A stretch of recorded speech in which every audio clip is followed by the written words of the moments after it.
Fluminense e Lanús se enfrentam aqui em Buenos Aires nesta terça-feira, valendo uma vaga na semifinal da Copa Sul-Americana. É um título inédito pra gente, a gente talvez nunca chegou tão forte numa Sul-Americana para umas quartas de final, com tanta moral, com tanta força, com tanto peso, sendo considerado tão favorito, mas precisa executar esse favoritismo. É disso que a gente vai falar aqui nesse pré-jogo.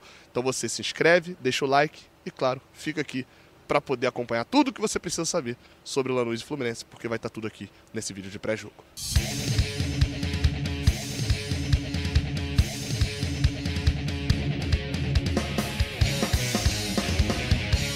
Seja bem-vindo, você guerreiro de todo o Brasil, de todo mundo. Aqui é o canal Raiz Tricolor, eu sou o Gabriel Amaral, eu sou jornalista, sou tricolor. Deixa o like aqui embaixo, se inscreva aqui no canal. E vamos falar desse Lanús e Fluminense, cara. Jogo importantíssimo para as pretensões do Fluminense. O jogo acontece aqui em Buenos Aires, na verdade, mais especificamente ali na província, né, na Ciudad de Lanús, né, que fica a cerca de 30 quilômetros aqui do centro de Buenos Aires. Eu estou aqui na frente do hotel do Fluminense gravando esse pré-jogo. E, claro, aquela perfeição pra gente de uma temperatura amena, não tem calor, não tem previsão de chuva. 9h30 da noite no estádio Cidade de Lanús, o Fluminense enfrenta a equipe da casa. A nossa transmissão aqui começa bem mais cedo, então já acompanha no Raiz Tricolor, cara, um super pré-jogo. Eu, Fio e Lessa, direto de Buenos Aires, Rafael, Cauã, toda a nossa equipe envolvida na transmissão de Lanús e Fluminense. Eu espero contar pra você uma super vitória do Fluminense fora de casa. É isso, tá? Então não esquece de acompanhar a gente. A hora que, meu amigo, durante o dia tem conteúdo pra cacete, principalmente aqui no Raiz Tricolor e lá no Jornada KTO 1902.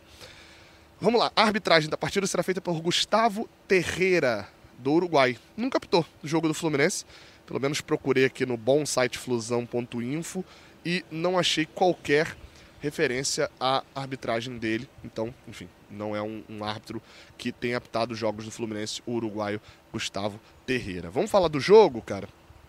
E aí você pode perguntar, tá, mas como é que vai ser esse jogo? Financeiramente, a importância desse jogo não é gigantesca, tá? Falando de financeiramente, a Sul-Americana não é uma competição que a gente deva pensar na parte de grana. Não é essa a parada. A Sul-Americana é uma questão para se pensar na parte da torcida e na parte anímica.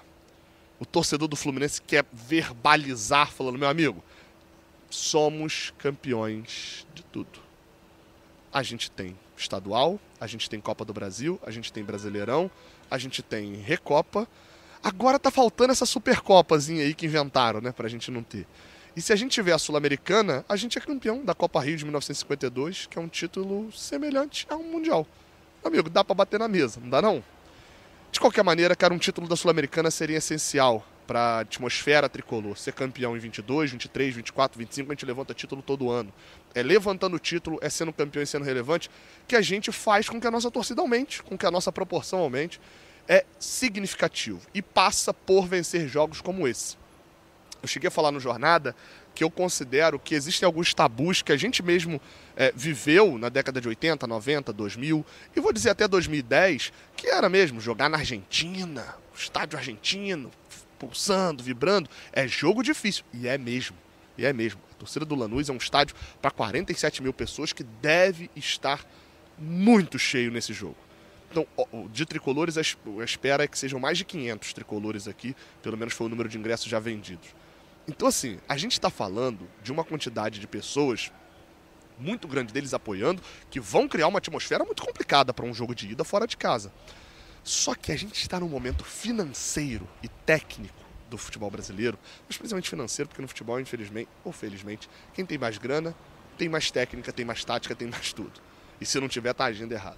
Mas a gente está no futebol brasileiro num momento tão dísparo em relação ao resto do continente que, meu amigo, não tem que interessar nada disso. A gente tem que bater em Manizales a 2.100 metros acima do nível do mar e botar time titular e ganhar. A gente tem que bater no União Espanhola, no Chile, mandar o nosso terceiro time para lá sem nem o treinador e empatar o jogo. Era para ter ganhado, inclusive, aquele jogo. A gente está muito acima. E envolve, inclusive, olhar para o Lanús e falar, gente, nosso time, o camisa 10 dos caras e um dos cruciais do time dele, que é o Moreno, é um cara que era brigar por posição no Coritiba, que está na Série B do Campeonato Brasileiro. Então, obviamente, esse tipo de situação vai envolver sempre um olhar tanto da competição, da mística, eu não ignoro isso, Mas cada vez menos isso tem relevância comparado à questão de dinheiro, de financeiro, de jogador. O Fluminense chega no Lanús e pega praticamente qual jogador que quiser com os investimentos que fez esse ano. E acho que isso não pode ser menosprezado. O Fluminense tem sim a obrigação de passar pelo Lanús e parte disso passa por fazer um bom jogo aqui em Buenos Aires. A forma como vai jogar, quem são os jogadores que devem ser titulares, os desfalques para esse jogo, a gente fala aí agora no Bola e Campo. Bem, vamos lá. Tô aqui no hotel pra gente fazer essa parte mais tática, né? Vamos pra parte do Bola e Campo. Prováveis escalações. A gente começa com a escalação do Fluminense, Fábio, Guga. A escalação provável é a escalação que eu acho que não tem muita dúvida, que vem com Thiago Silva, Freitas e René. Martinelli, Hércules e Nonato. Acho quase impossível ele começar com o Lúcio Acosta, mas posso estar enganado. É o Renato e eu não duvidaria, mas assim, o perfil do Renato é muito de um jogo com 3 volantes fora de casa. Vou falar um pouquinho mais daqui a pouco. O ataque com Canóbio, Kevin Serna e assim, eu vou ser sincero com vocês, é o Everaldo. Todo mundo sabe que é o Everaldo. A última partida do Germancano não foi boa. Apesar dele ter sido titular, ele não rendeu.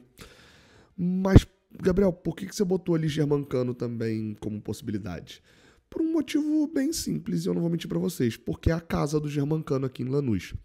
Mostrei isso num vídeo mais cedo. Uma curiosidade interessante é que o Germancano, ele usa a camisa 14 por causa da principal organizada do Lanús. Algumas pessoas passaram na rua e fizeram tipo meio que um duplo L ali, alguma coisa assim, então parece ser alguma coisa local também, além de ser uma comemoração pra filha dele. Ele é muito enraizado no local. E aí numa dessa, meu amigo, o Renato pode sentir o cara, e sentir o jogo e colocar o cara pra jogar. Eu não duvidaria, tá?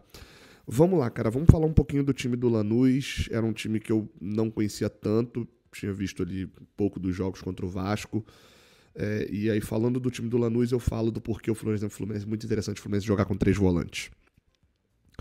O time do Pellegrino, ele tem um certo destaque no ano na questão dos números da Sul-Americana, por exemplo, o fato de só ter perdido um jogo na Sul-Americana até agora, que foi na fase anterior, quando eliminou o Central Córdoba. O Lanús foi primeiro do grupo, que tinha o Vasco, Melgar e o Puerto Cabello da Venezuela. Passou em primeiro, como teria que passar mesmo nesse grupo. Era obrigação pro Lanús, no máximo ele perder pro Vasco pelo investimento brasileiro, mas era isso. Passou direto para as oitavas, assim como o Fluminense, e perdeu a ida pro Central Córdoba, ganhou a volta na reta final, ambos por 1-0, foi para os pênaltis e se classificou. Essa foi a campanha até agora. Então, assim, você percebe que não é uma campanha espetacular de boa, não é uma campanha ruim também. Normal se perder a ida e ganhar a volta num jogo de Sul-Americana assim. Não é um time espetacular, é um time que sabe a maneira como joga. E qual é a maneira como joga? Tá? Vamos escalar o time e eu vou falando dessa maneira específica, que é bem clara que o Lanús joga. Losada é o goleiro.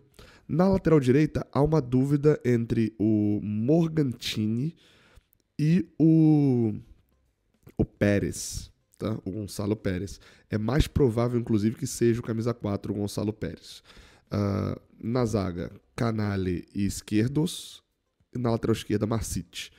Meio de campo com Agustín Medina, Agustín Cardoso e Marcelino Moreno. Você não entendeu errado, é aquele mesmo que jogava pelo Coritiba.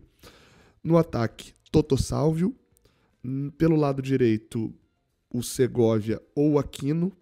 E o centroavante, o Castillo. O treinador, como eu falei, o Pellegrino. Qual que é a forma como eles mais jogam, tá?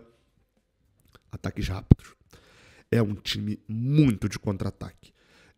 Tem uma estatística interessante, eu pesquisei bastante sobre o time deles, uma estatística interessante que é, na Liga Argentina, o Lanús não conseguiu fazer nenhum gol criando jogadas quando trocou mais de 10 passes.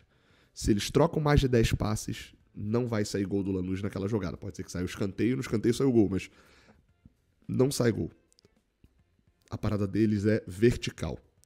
Roubar a bola, acionar o Marcelino Moreno para ele dominar de cabeça em pé e de frente para o gol, não dominar de costas para marcação, ele dominar tendo campo para jogar, esticar e criar jogadas, seja com o Salvio, que é um dos grandes assistentes, né, desse time, acionar o Castillo, que é o principal finalizador.